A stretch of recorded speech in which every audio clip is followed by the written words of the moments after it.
Should you purchase indexes from companies that offer to sell indexes to help you with the paralegal licensing exam? My answer may surprise you.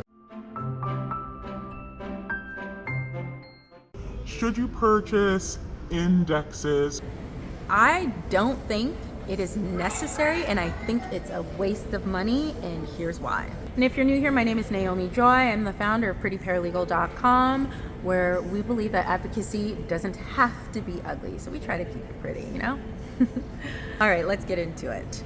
So this has come up a lot, and as somebody who's written the licensing exam and coaches students and have followed up with students on this, my opinion is that purchasing indexes is a waste of time and money. Now, to be fair, I gotta give some mad credit to the companies who are making them, because quite honestly, it is a lot of work.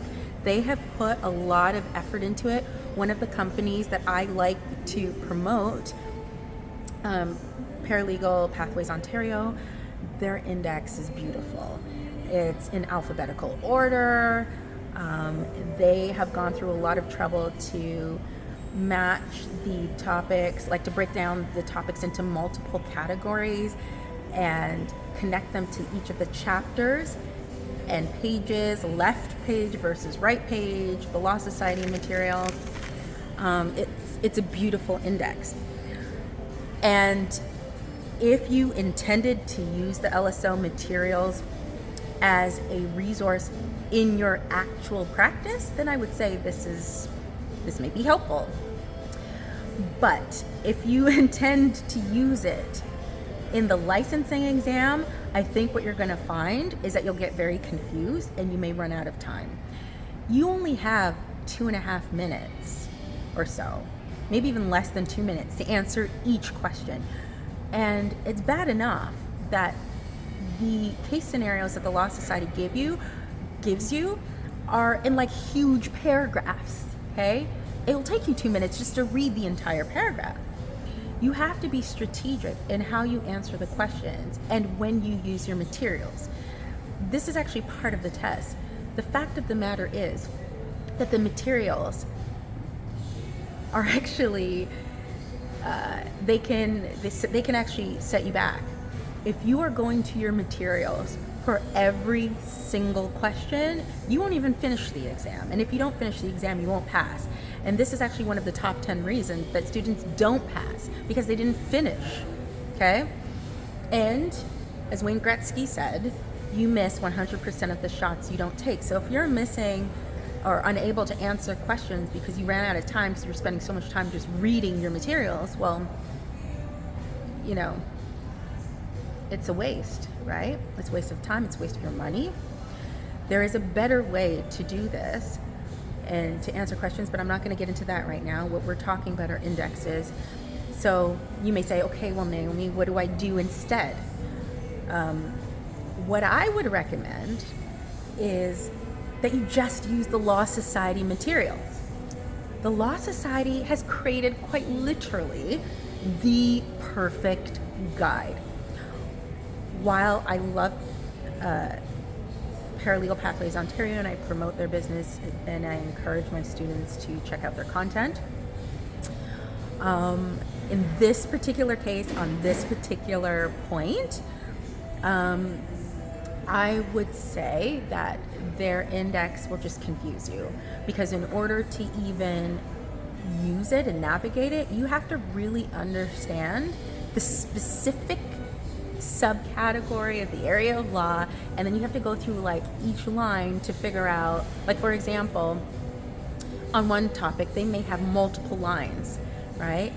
But that would require you in the exam to actually go through and read each one. I love that it's in alphabetical order, that's great, but it still calls or requires you to go through and read each one line by line to get to what you think may apply to the specific question that you're dealing with. The other thing is, although they say that they've updated their indexes to make sure it's consistent with this season's materials or each season's materials, You can't know that for sure. Like, all due respect, even in their free sample test, I found spelling errors, a question that repeated itself. Like, human error is possible, and you can't know for sure that they have perfectly categorized everything. So there's a risk that you may go to a specific subject and try to connect it to the right chapter or the right page or section, and it might be incorrect, and you might not be able to find the information you're looking for when you go to your materials, and you won't even know why. Whereas the Law Society is the author of those materials. They've already provided in the materials themselves 2 table of contents. They are quite literally the perfect indexes. There is a general table of contents that if you go to just figure out generally the area of law, you can navigate then to the detailed table of contents, right? And everything is perfectly laid out there. So what I would recommend that you do instead of purchasing indexes is simply read the Law Society's table of contents. Go in and actually read the detailed table of contents. Go through it line by line and figure out, is this a topic that I know about? Is this a topic that I know about? Is that a topic that I know about? If you come across something that you're unfamiliar with, then go to the actual section in the materials and read it.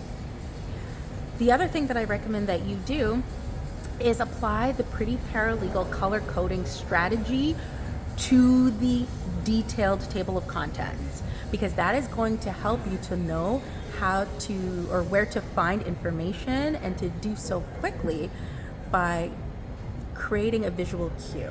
Now, if you're not familiar with what the Pretty Paralegal Color Code Guide is, visit our website and to learn more about our tips and our tricks, and enroll in or apply for enrollment in our How to Pass P1 Licensing Exam Prep program, where we actually teach you in great detail, not just by telling you, but by visually showing you how to organize your materials in a way that's going to make it more efficient to use them on the exam, and create cues to help you find answers in the materials quickly. Because remember, you have less than 2 minutes to answer each question. That is what I recommend you to do. Now, that being said, if you want to try the index, if you want to use an index, then by all means, you are welcome to do so. It's just that in my experience, and personally in coaching students, I have found that it has caused students to lose a lot of time and ultimately not finish the exam or get more confused. You actually don't need any further materials other than what the Law Society has provided for you. You have the right and ability to bring in any paper resources that you have that fit the criteria, or that are consistent with the Law Society's guidelines, or on what you're allowed to bring into the exam. You have that right. But the fact of the matter is that everything you need, any information that you could find or rely on for the exam, all of it is already in the Law Society materials that you paid quite a bit of money for, right?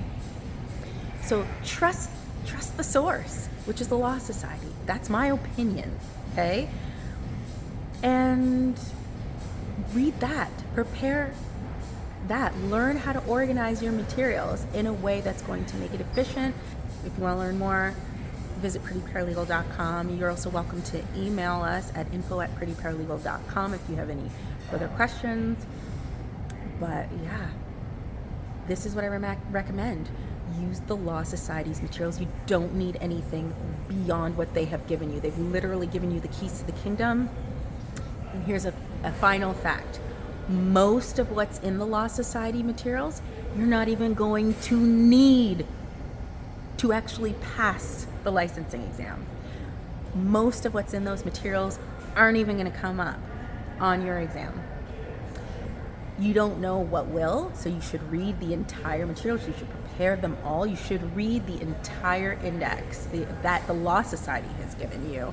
Prepare those table of contents to know how to find how to navigate the content. That's what I recommend that you do. And I don't say this to throw shade on any company that is offering indexes, because the truth is that they're trying to help you, and they're recognizing that this is like a conventional way of thinking. This is how a lot of people conventionally try to organize themselves. But the fact of the matter is that for most of you, I think you're going to find it's a waste of time, it's a waste of money, and you don't actually need it. But if it helps you, if you want to try it out and you feel that it personally helps you, then hats off to you. But this is just my personal opinion. Okay?